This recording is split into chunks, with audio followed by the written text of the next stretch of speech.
लोहिया में अपने विचार व्यक्त कर रहे थे और उन्होंने कहा कि मैं अपने परिवार के लोगों के बीच में आया। मुझे इस कार्यक्रम की पहले ऐसी कल्पना नहीं थी, लेकिन उनको यहाँ आकर के अच्छा लगा।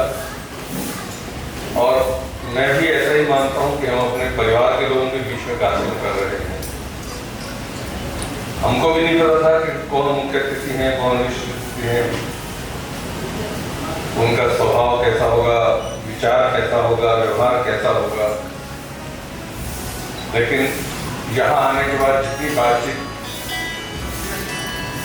विधायक जी से और उमेश जी से हुई, मैं कह सकता हूँ हिचकते हुए मिले थे कल जिन लोगों से, हिचकते हुए मिले थे कल जिन लोगों से, क्या पता वही जिंदगी के मायने बन जाएंगे। जिंदगी में कुछ याद रहे न रहे, जिंदगी में कुछ याद रहे न रहे, ये लोग बहुत याद आएंगे, ये लोग बहुत याद आए। मैं निवेदन करता हूँ हल्दर जी, माननीय हल्दर जी मंच पर आ जाए तो अच्छा है। बीच में ये खाली है, ये बस आप ले आइए।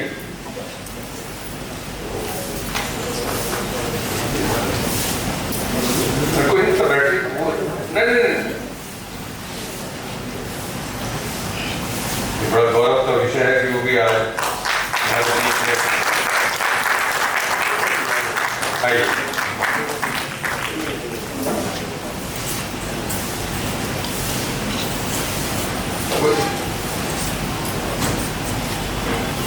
सहज सरल सौम्य एक ऐसा व्यक्तित्व, भले ही वो उड़ीसा में विराजते हैं, अंतरनाथ की पद्मश्री से सम्मानित हैं, लेकिन आज वो पूरे देश की शान कहे जाते हैं।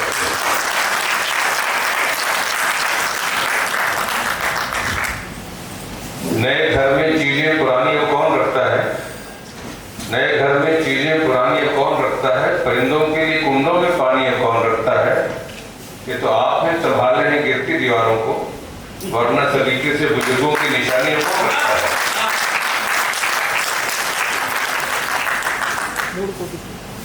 यूं ही कोई हल्दर नाग नहीं बन जाते, उसके लिए तपना पड़ता है, खपना पड़ता है, अपने आप को अर्पित और समर्पित करना पड़ता है। अग्नि की लपटों में पड़कर सोना कुंदन हो जाता है, अग्नि की लपटों में पड़कर सोना कुंदन हो जाता है। भाव शुद्ध हो नन्हा धागा रक्षा बंधन हो जाता है। संघर्षों की भट्टी में तपना कोई छोटी बात नहीं, संघर्षों की भट्टी में तपना कोई छोटी बात नहीं। त्याग तपस्या के द्वारा मानव माथे का चंदन हो जाता है, माथे का चंदन हो जाता है। आज के इस समारोह पर उनकी उपस्थिति हम सबको गौरवान्वित कर रही है। मैं उनका राष्ट्रीय कवि संगम की ओर से अभिनंदन करता हूँ। और एक ऐसा व्यक्तित्व जो उनको बहुत सी प्रेरणा दे सकता है। हमें लेने का मन चाहिए। हमारा मन आजकल ज्यादा अटका हुआ है मोबाइल में, उंगलियां ही निभा रही हैं रिश्ते, जुबान के पास तो वक्त ही कहा।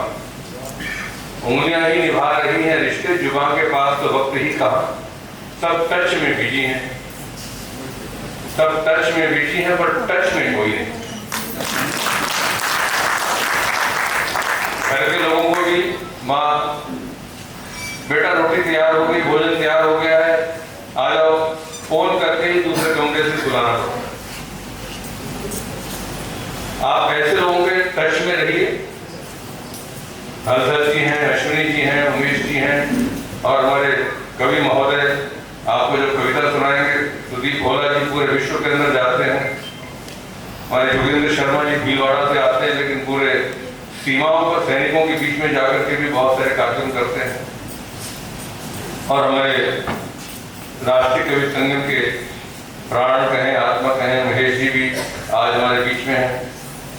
और ये जो दिखने में छोटी है ना, दर्शना जी, दिखने में छोटी है लेकिन कल्पना बहुत बड़ी बड़ी करते हैं और बहुत बड़े बड़े काम करते हैं। मुझे कल्पना नहीं थी कि इतने छोटे से स्थान पर मैं जा रहा हूँ। बड़ा असमंजस में था, लेकिन यहाँ आने के बाद लगा कि मैं नहीं आता तो कुछ मिस करता। बहुत बढ़िया रात्रि परिवार में भोजन के लिए गए बहन जी के पास उनकी। मुझे लगा ही नहीं कि मैं आज पहली बार बरगढ़ आया। सब इतने पारिवारिक भाव से मिलना जुलना हुआ। यही अपने संगठन की विशेषता है।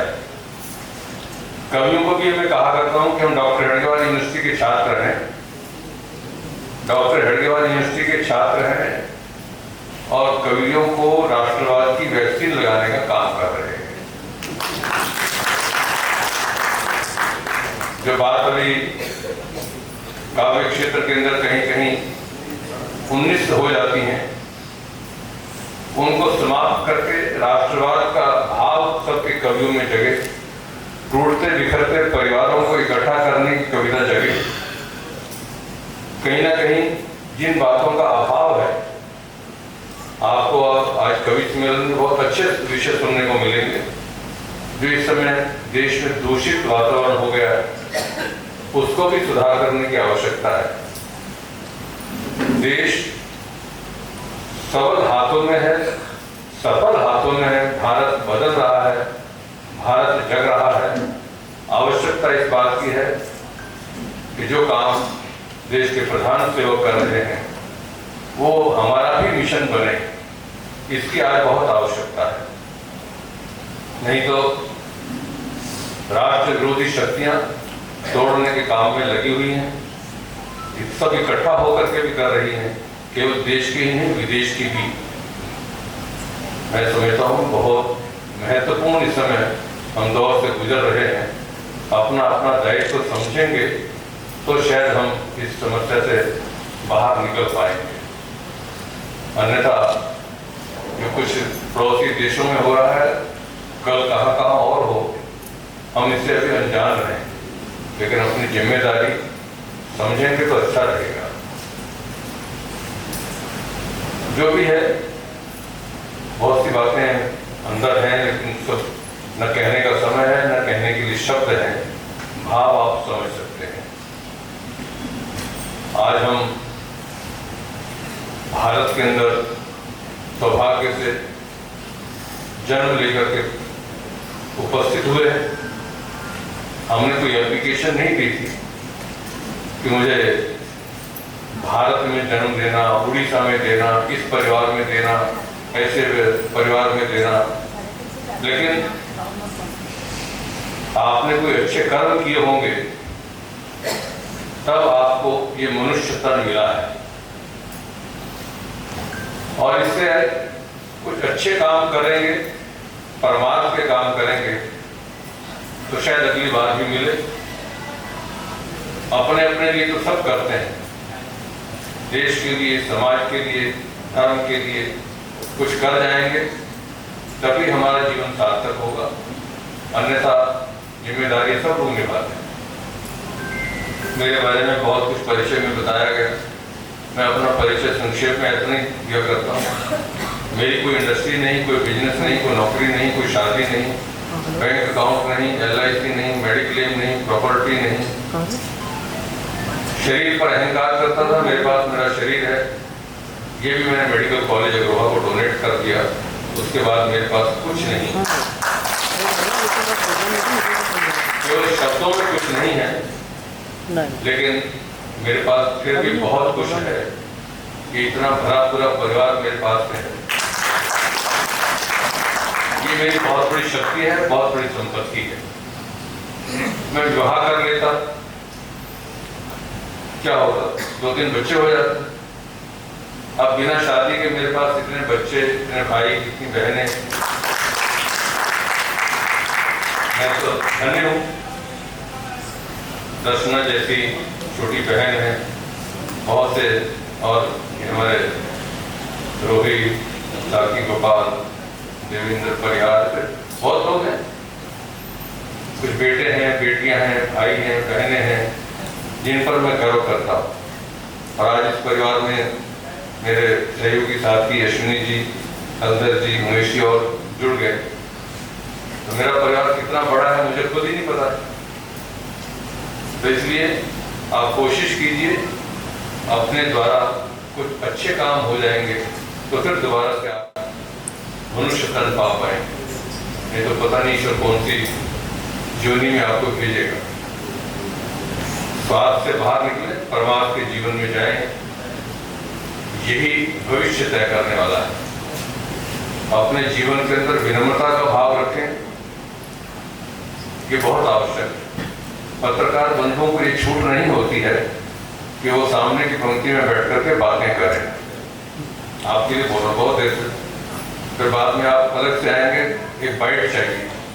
हम बाइट देने वालों में से नहीं है, जो आपको लेना इसी में से ले लेगा। आपकी यहाँ सुनने में रुचि नहीं, बाहर जाने में बाइट लेने में रुचि रहती, और मेरी उसमें बिल्कुल नहीं रहती। बहुत देर से देख रहा हूँ, लेकिन आपकी गंभीरता है ही नहीं कार्यक्रम में। कोशिश कीजिए जिस कार्यक्रम में जाएं उस कार्यक्रम को सुने, समझें, उसके बाद में आप कुछ पूछेंगे तो अच्छा लगेगा। अन्यथा कोई पत्रकारों को कुछ कहता नहीं, पता नहीं क्या हो, क्योंकि मुझे किसी से कुछ लेना नहीं है, इसलिए मैं निश्चिंत रहता हूँ। आप विनम्रता का भाव जीवन में रखेंगे तो निश्चित ही आप आगे बढ़ते चले जाएंगे। कद बड़ा नहीं होता एड़ियां उठाने से, कद बड़ा नहीं होता एड़ियां उठाने से, कद बड़ा होता है सिर झुकाने से।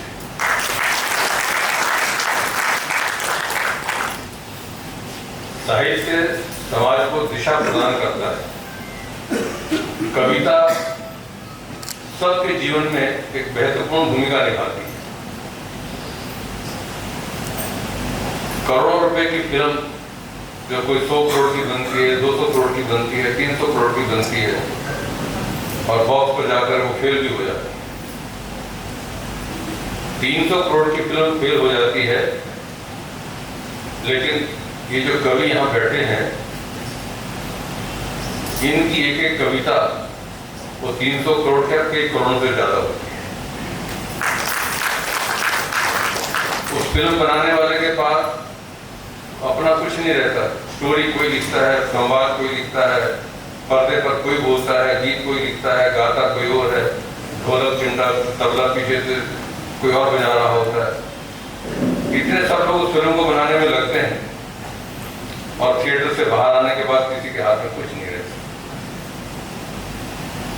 और एक कवि मंच पर आपको जीवन में संस्कार देने वाली, दिशा देने वाली कविता सुनाता है, और जब वो मंच से उतरता है तो कितने लोग उसके पास सेल्फी लेने के लिए आ जाते हैं, ऑटोग्राफ लेने के लिए आ जाते हैं।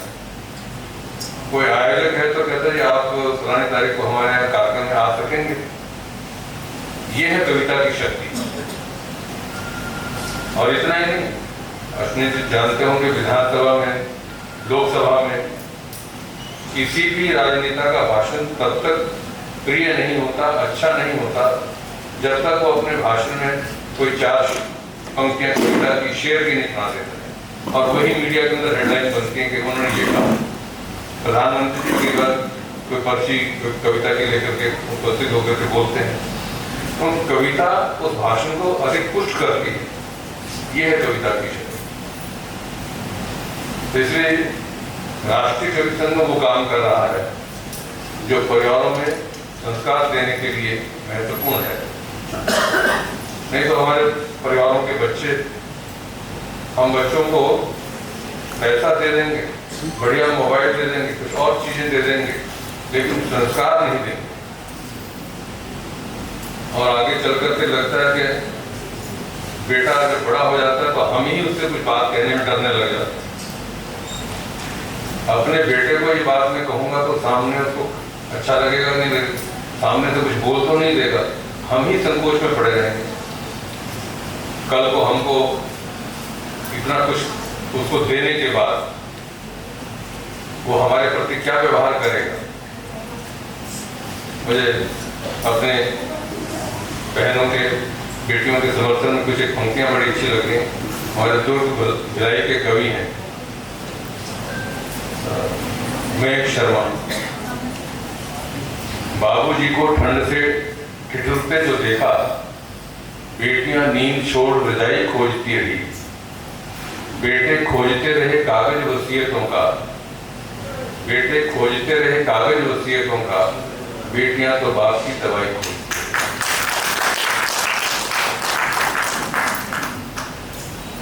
तो हम अपने बच्चों को संस्कार देंगे तो भविष्य में आपकी मूल्यवान संपत्ति के रूप में रहेंगे। और नहीं तो आजकल जो समाचार पढ़ने को मिलते हैं बड़े दुखद लगते हैं। वही बच्चा जिसको आपने उंगली पकड़कर चलना पढ़ना सिखाया होगा, तो आज कभी कभी वो कहने लगता है, रहने दो पापा, आपको क्या पता है, रहने दो पापा, आपको क्या पता है ना? आपको क्या पता है ये कहने की उसकी हिम्मत हो जाती है, और हम उसको पलट करके कुछ कहेंगे तो सामने से फिर कुछ और समझाएगा। तो बच्चों को संस्कार दीजिए और ऐसे लोगों के संपर्क में रहिए जो कम से कम आपके जीवन को दिशा दे सकें।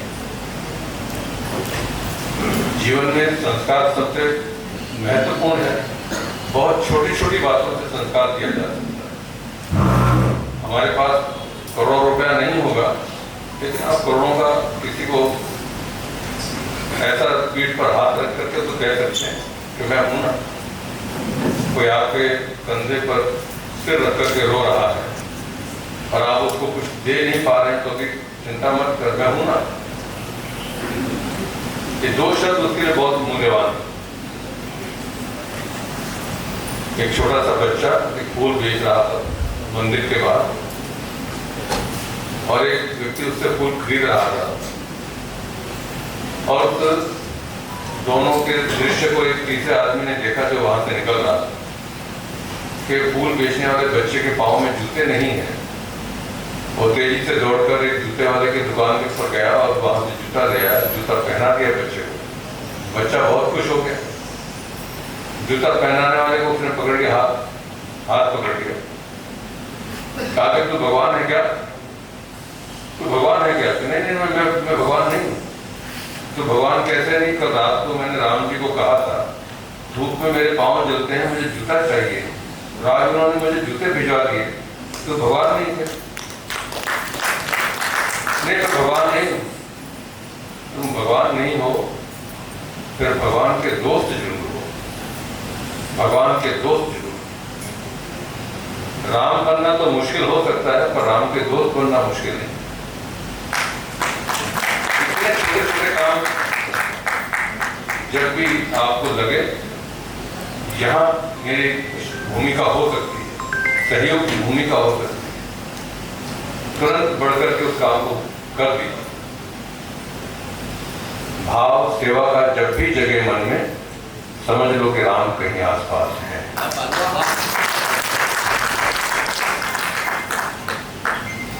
और उस बालक को इतनी सी आवश्यकता होती है, और इतना सा करने के बाद आपके मन को जो आत्मिक शांति प्रसन्नता मिलती है।